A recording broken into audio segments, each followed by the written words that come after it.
Hi guys, SDJ RSNF88 speaking with another update on the Garden Railway. As will be seen in this update, there's been a lot of progress with the completion of a number of items and of course the start of the new planned extension. So without further ado, let's get right into it. Well, after nearly a year of planning and a couple of weeks of actual construction, the pondside siding is finally complete. From the previous update, we've added the underlay to hopefully stop the weeds from coming up from the soil below. Then we've added some hardcore and some larger stones for drainage. Then, of course, we've got the wooden supports that have been hammered into the soil, which the track is screwed to, before adding the final layer of ballast. And as you can see, it fits in there really, really nicely. It'll be used for storing a couple of wagons when the railway's running. The track is non-isolated, so basically power goes to it when the track is running itself, so I won't be able to store locos in it when it's operational, but it'll be perfect for storing the wagons and extra stock when it is in action. But as you can see, it fits in there really, really nicely. I reckon I could get about 2, 3, maybe even 4 wagons in there when operational. And yeah, so all in all, it's come out quite well.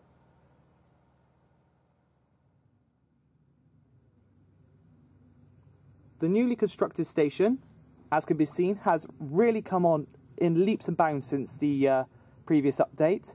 A lot of work has happened. First of which, the actual station building itself, which was just the wooden sort of superstructure last time, has now been fully detailed and painted.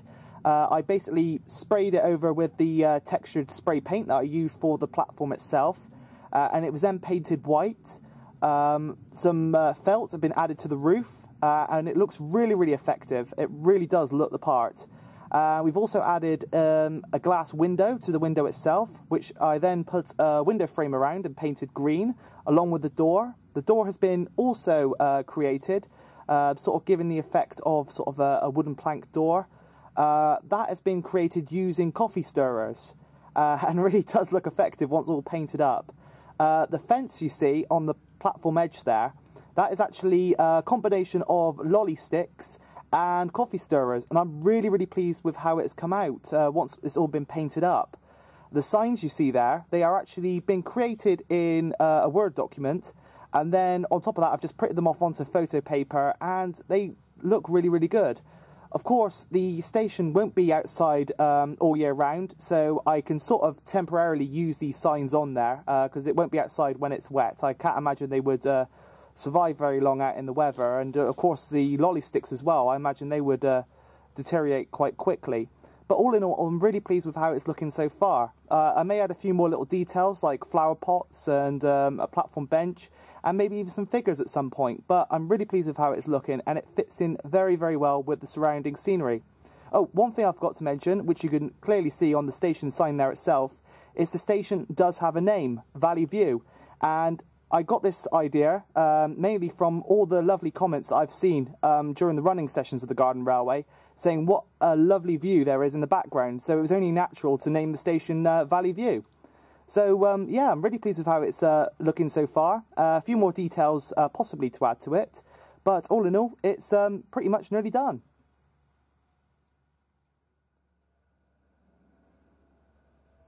So as you all know, in previous updates, there's been quite a lot of mention of the planned extension.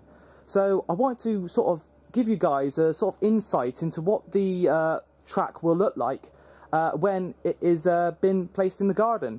So I sort of came up with this sort of naff idea really on setting up the track on the living room floor as to what I plan the new extension to be like, taking a few photos of it from certain angles, and then going out in the garden and taking them from roughly the same angle, and then photoshopping the two images together in Photoshop obviously, and to see what they would look like. Thus it will give you a rough idea of what the railway would look like, and of course me an idea of what the railway would look like and whether it would all fit in.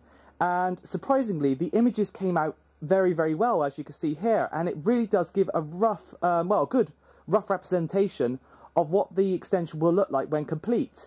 As you can see, the track runs along the front of the flower bed, around the back of the tree, and then it sort of does a sort of S bend on the corner before rejoining back into the passing loop. and I'm really pleased with how it has come out. And from these images, it has given me the opportunity to see how much track I would need and whether it would fit around the concrete pathway, which has been sort of the main deciding factor of what the track was going to look like. I was really worried that the corners would not get around the edges, but from these photoshopped images, it appears that it would work. So I'm really pleased with how they have come out.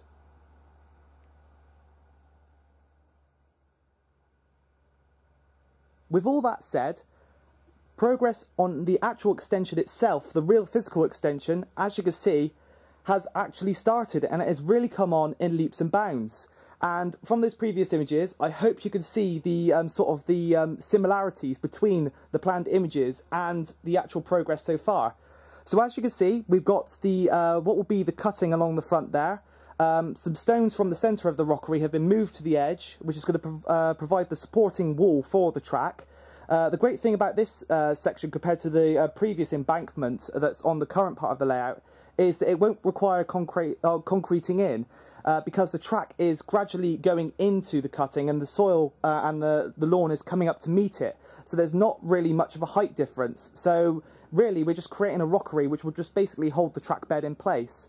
And it's really working well so far.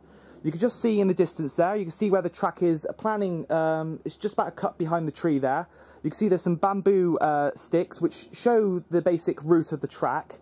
And basically you see really from those previous pictures as well that the track is going to continue around the back of those bamboo sticks, around the back of the tree, then around the front there by the old section of rail. I've got a nice little feature plan for that. It's a bit of rail that I've had on a display case in my room for many years. I thought, wouldn't it be nice to have it sort of as a feature as part of the rockery? So that's going to feature somewhere in there.